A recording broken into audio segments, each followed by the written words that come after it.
वाईट मार्गाला जाऊ द्यायचं नाही, चांगल्याची योजना करायची, एखाद्याचे दोष असले, रहस्य असले गुप्त ठेवायचं आणि आपल्या सान्निध्याने ते गुप्त करून टाकायचं आणि गुण ओळखायचे आणि गुण मोडायचे.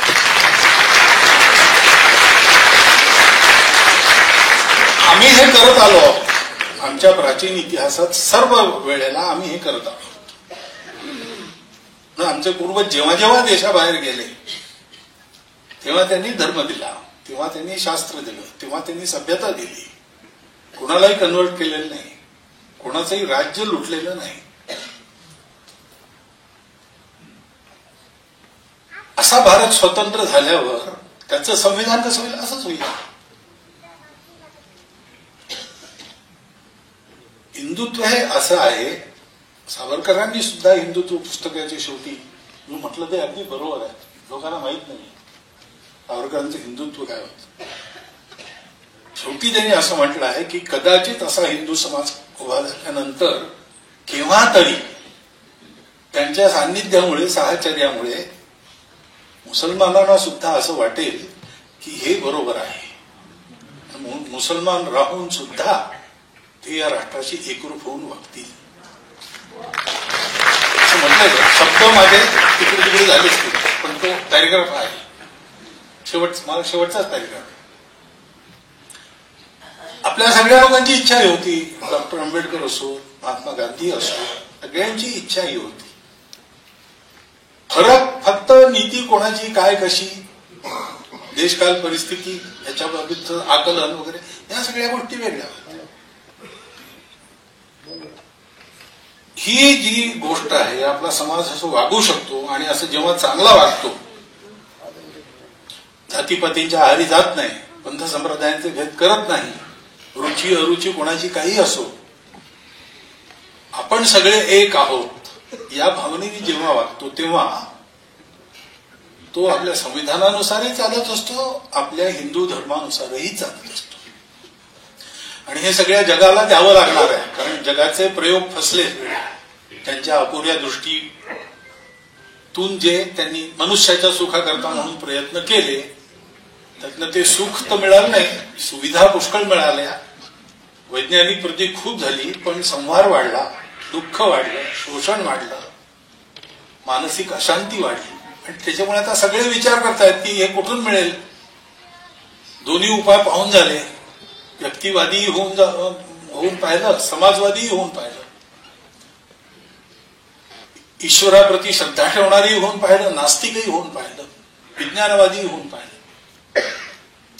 परंतु उपाय तर नाही मिळाला. मग आता हे कोण देईल? तर हे भारतवर्ष देईल. त्यांच्यापाशी तिसरा मार्ग आहे. हे जगाला माहिती आहे, आपल्याला माहिती की मला माहित नाही. म्हणून भारत स्वतंत्र झाला आणि भारत आता उभा राहतोय. त्याचं प्रयोजनच हे आहे. पण ते प्रयोजन आहे वसुधैव कुटुंबकम. आता विश्वात्मके देवे येणे वाघ्याने तोष आहे. त्या विश्वात्मक देवाची आराधना जीवनाने करायची, स्वकर्मकुटुंबांच्या मालेने करायची. तर त्याच्याकरता ही गुणग्राहता वाढली पाहिजे. आजच्या वातावरणात कधी कधी असं ऐकलं मी, ते खरं की खोटं माहित नाही, पण एका शाळेमध्ये मुलांना सांगितलं की तुम्ही तुमच्या पालकांच्या वर्तनात काय चुका आहेत त्या शोधून लिहून काढा आणि दाखवा, होमवर्क. हे नाही शिकवत आपल्याकडे. आपण आपल्या दुसऱ्यांचे गुण पाहतो. दुर्योधनाला सुद्धा सुयोधन म्हणणारा युधिष्ठिर होता.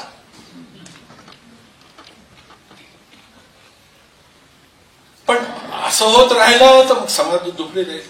पण दुसऱ्यांचं चांगलं पहा हे सांगणं आपला समाज एक करणं. कारण आता जी लढाई चालू आहे ना, ती पंथ संप्रदायांची लढाई नाही आहे. पंथ संप्रदायांचा आधार आहे. लढाई आहे धर्माशी, अधर्माची आहे. म्हणून आपल्या जवानांनी कधी किंवा आपल्या इथल्या लोकांनी कधी कुणाचा धर्म विचारून त्याला मारलं नाही. पण काल ज्या कट्टरपंथीयांनी उत्पाद केला त्याने धर्म विचारून मारला. हिंदू असं कधीही करणार नाही. पण आपल्या संप्रदायाचा चुकीचा अर्थ लावणारे कट्टरपंथी असं करतील. म्हणून देश बलवान पाहिजे. आपल्या मनात दुःख आहे, सगळ्यांचंच अंतःकरण जड आहे. सगळ्या परिवारजनांच्या दुःखात आपण सहभागी आहोत, पण आमच्या मनात क्रोधही आहे आणि तो असला पाहिजे. कारण असुरांचं निर्दालन जर व्हायचं असेल तर अष्टादश भुजांची ती शक्ती ती असलीच पाहिजे. चांगलेपणा दुरुस्त करायचे जे सृष्टीचे मार्ग आहेत त्याच्यात एक मार्ग असा समजावून देण्याचा असतो. म्हणजे अनुभव येतात निर्णय, त्यातून मनुष्य शिकतो, सुधारतो स्वतःला. काही लोक असे असतात थोडे ते नाहीच सुधरत. कारण जे शरीर मन बुद्धी त्यांनी धारण केली आहे त्याच्यात आता परिवर्तन शक्य नाही. रावण शिवभक्त होता, वेदशास्त्र संपन्न होता, सगळं काही होतं. एक चांगला माणूस बनायला जे त्याच्यापाशी पाहिजे ते सगळं रावणाजवळ होतं. परंतु जे शरीर मन बुद्धी त्यांनी धारण केली किंवा बनली त्याची ती बदलायला तयार नव्हती. दुसरा उपायच नव्हता. रावण जोपर्यंत हा देह सोडत नाही आणि दुसरा जन्म घेत नाही तोपर्यंत तो सुधारणार नाही. त्यामुळे रावण सुधारायला पाहिजे म्हणून रामाने त्याचा वध केला. त्याच्यामुळे आपण असे आहोत सगळ्यांमध्ये चांगलं पाहणार, सगळ्यांना स्वीकार करणार. पण आपलं सैन्य आहे आपल्या देशाचं काय, सैन्य आता नको, जरूर युद्ध होणार नाही असं समजून आपण गाफील राहिलो तर 62 मध्ये आपल्याला प्रकृतीने एक धडा शिकवला. आता आपण संरक्षणाच्या बाबतीत आणखी चांगलं व्हायचा प्रयत्न करतो. अशा दुष्ट माणसांचं निर्दालन झालं पाहिजे. क्रोध आहे आणि अपेक्षाही आहे आणि ती अपेक्षा पूर्ण होईल असं वाटतं मला.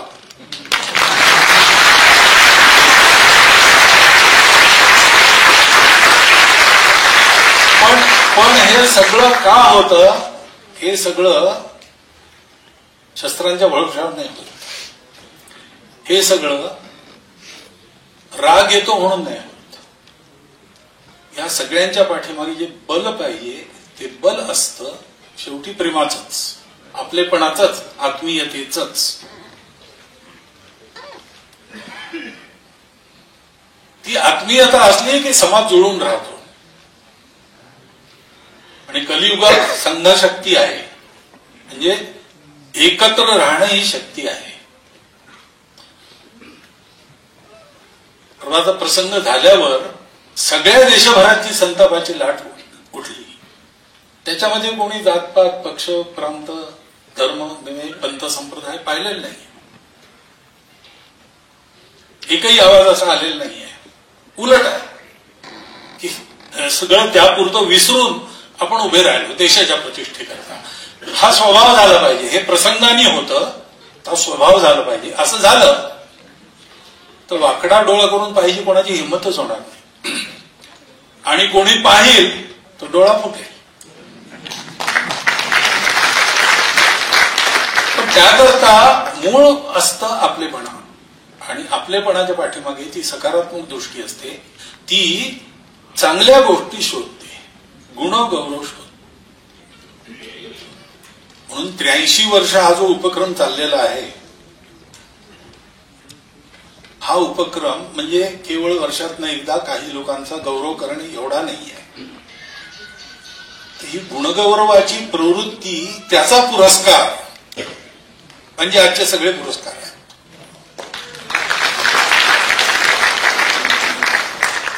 असा गुणगौरव आपणही केला पाहिजे. आपण समारंभ करून करणार नाही, पण आपल्या आजूबाजूला माणसं असतात, त्यांच्यात कोणत्या चांगल्या गोष्टी आहेत ते पाहायचं. चांगल्या गोष्टी आपल्यातल्या आणखी ते मोठ्या करतील असं प्रोत्साहन द्यायचं आपल्या मित्रतेने.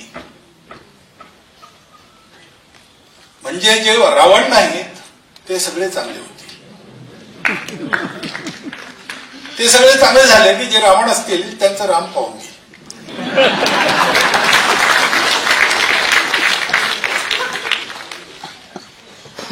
हे असे प्रसंग होत आहेत. झाला की आता आपण उत्तरही देतो, चांगलं दमदार उत्तर देतो. याही वेळेला तसं मिळेल अशी अपेक्षा आपण करू. परंतु असे प्रसंग व्हायचे आणि मग आम्ही उत्तर द्यायचं. हे कशा प्रसंग होऊच नये त्याच्याकरता समाजाचं हे रूप पाहिजे, ज्याची अपेक्षा आपल्या संविधानात आहे. इमोशनल इंटिग्रेशन, भावनिक एकात्मता. भावना कोणची? भावना हीच आपलेपणा. तो आपलेपणा नव्हता म्हणून आमचा पंथ संप्रदाय वेगळा आहे, आम्ही तुमच्याबरोबर राहणं आम्हाला शक्य नाही असं म्हटलं आणि देश तुटला. आपणही वेगळेपण नाहीच. त्यांना हो ठीक आहे तुमचं वेगळं आहे, आम्ही तुमच्यासाठी सोय करू, आम्ही हे सोडू, आम्ही ते सोडू, आमचा झेंडा सोडू, आमचं राष्ट्रगीत म्हणणार नाही तुमच्यावर, असं करत करत देश तोडून दिला. आशा असेल त्याच्या पाठीमागे सगळं ठीक होईल, पण झालं नाही. तरी 75 वर्ष होऊन गेली.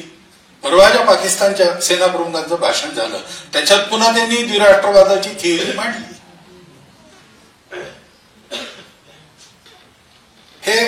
हे लक्षात आलं पाहिजे. सगळं जग एक कुटुंब आहे. पंथ संप्रदाय कोणताही असला तरी तो एक ना एक दिवस माणसाला एका सत्याकडे घेऊन जाणार आहे, एकाच सत्याकडे घेऊन जाणार आहे. द्वेष हा आपला स्वभाव नाही, शत्रुता हा आपला स्वभाव नाही, पण मार खाणं हाही आपला स्वभाव नको.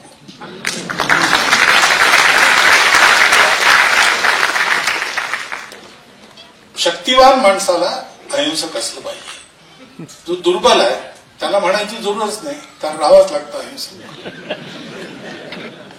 म्हणून शक्ती असली पाहिजे आणि अशा वेळेला ती दिसली पाहिजे, म्हणजे जगाला कळतं हे शक्तिवान आहे, यांच्या वाट्याला जाऊ नये. जगाला मग जगातले जे दुष्ट लोक आहेत तेही समजतात.